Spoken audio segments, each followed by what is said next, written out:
ఓం శివకేశవాయ. జీవితం ప్రతిరోజు మనము కనపడిన చెట్టు పుట్టకి దేవుడికి మొక్కుతాము. దేవుడా, ఈరోజైనా నా బ్రతుకును మార్చు. ప్రతి నెల మొక్కుతాము. దేవుడా, ఈరోజైనా నా బ్రతుకుని మార్చు. ప్రతి న్యూ ఇయర్కి మొక్కుతాము. దేవుడా, ఈ సంవత్సరమైనా నా బ్రతుకుని మార్చు.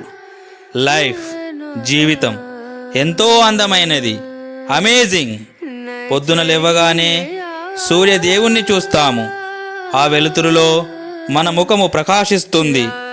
ఏది నీ జీవితాన్ని గొప్పగా మారుస్తుంది?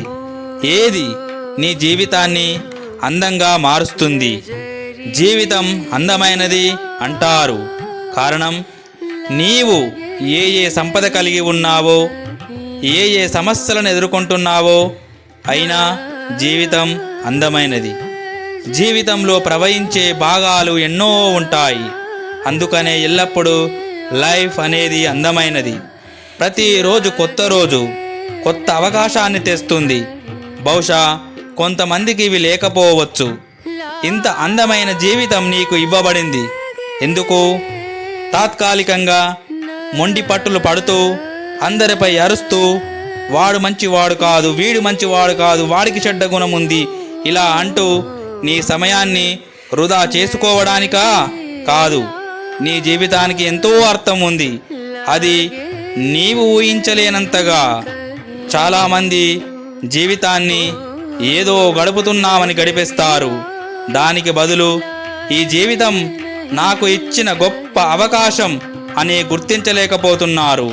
నీకు తెలుసా ఎలా బ్రతకాలో? ఈ నీ జీవిత ప్రయాణంలో నీవు ఎదుర్కోపోతున్నావు ప్రయోజకరమైన పరిస్థితులను, పరిసరాలను, ఇంకా ఎన్నో సవాళ్లను. ఇంకా కొన్నిసార్లు నీకు కూడా అర్థం కాని బంధాల లోయలలో పడుతావు. ముళ్ళ కంపలలో చిక్కుకుంటావు. నీ ఊహకు అందనంత ఊబిలో చిక్కుకుంటావు. అలా అనిపిస్తుంది. ఆ సమయంలో నీకు అనిపిస్తుంది, ఇక ఏ దారి లేదు ఈ ఊబి నుండి బయటపడడానికి.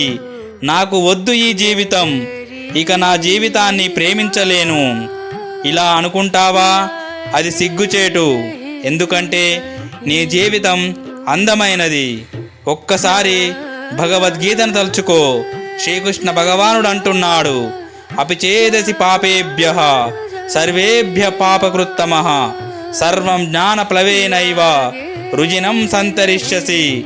దీని అర్థం ఏంటంటే, ఒకవేళ పాపాత్ములందరికంటే నీవు ఒక మహాపాపి అయినచో, జ్ఞాన నౌక సహాయంతో పాప సముద్రం నుండి నిస్సందేహముగా పూర్తిగా బయటపడగలవు. సో ఎవరికీ అధికారం లేదు నిన్ను నాశనం చేయడానికి. ఎవరికీ అధికారం లేదు నిన్ను కంట్రోల్ చేసి బానిస చేయడానికి. ఎవరికీ అధికారం లేదు నీ ఆనందాన్ని దోచుకోవడానికి. ఎందుకంటే నీ జీవితమే నీకు గొప్ప సంపద. ఎలా బ్రతకాలో నీకు తెలిసినంతగా ఎవరికీ తెలియదు.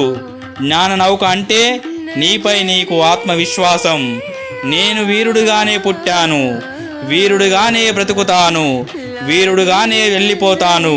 ఎందుకంటే వీరుడు ఎప్పుడూ ధైర్యంగా ఎదుర్కొంటాడు. జై హింద్, జై శ్రీరామ్.